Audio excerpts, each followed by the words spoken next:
And I said, okay, Lord, then anything I ever will have and ever will be is yours. And it was a sacrificial to the death commitment, right?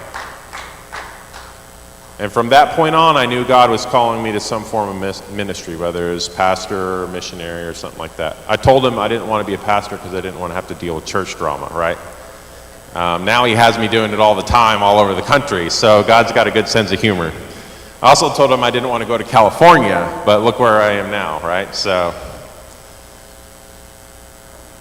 in all of that pain, like when I was 13 and having these surgeries, discipleship took place in a profound way that impacted my life. Bud and Nancy Hancock, who God sent to our family, right?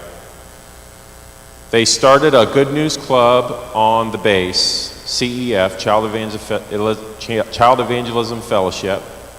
And I'll never forget, Nancy, a beautiful woman, she sang a joyful noise unto the Lord, right? It wasn't an accurate noise, but it was joyful, right?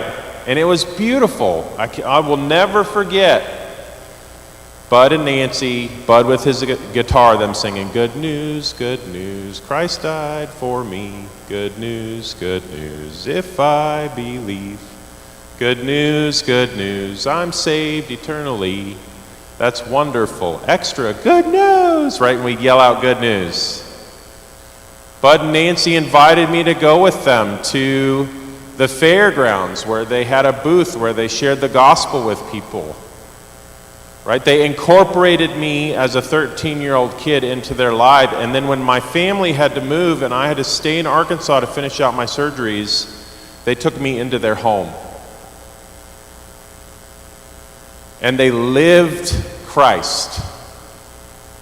Their joy, who they were, what they worshiped, what their priorities were Jesus. And they discipled me without even realizing that they were discipling me. And I think what they did is what is missing in our American Christian society. We've relegated it to teaching, and we've missed the life part, right? And then when crisis takes place, because we don't have the life part, we don't know what to do or how to step into it, right? And crisis strips away all the fallacies of life.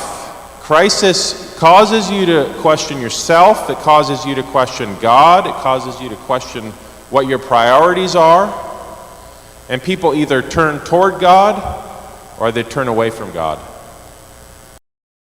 Thank you for tuning into the House of Worship online. And don't forget to like, subscribe, and share. Now, may the Lord bless you and keep you. May the Lord make his face shine upon you and be gracious to you. May the Lord turn his face toward you and give you peace. God bless you. See you next time.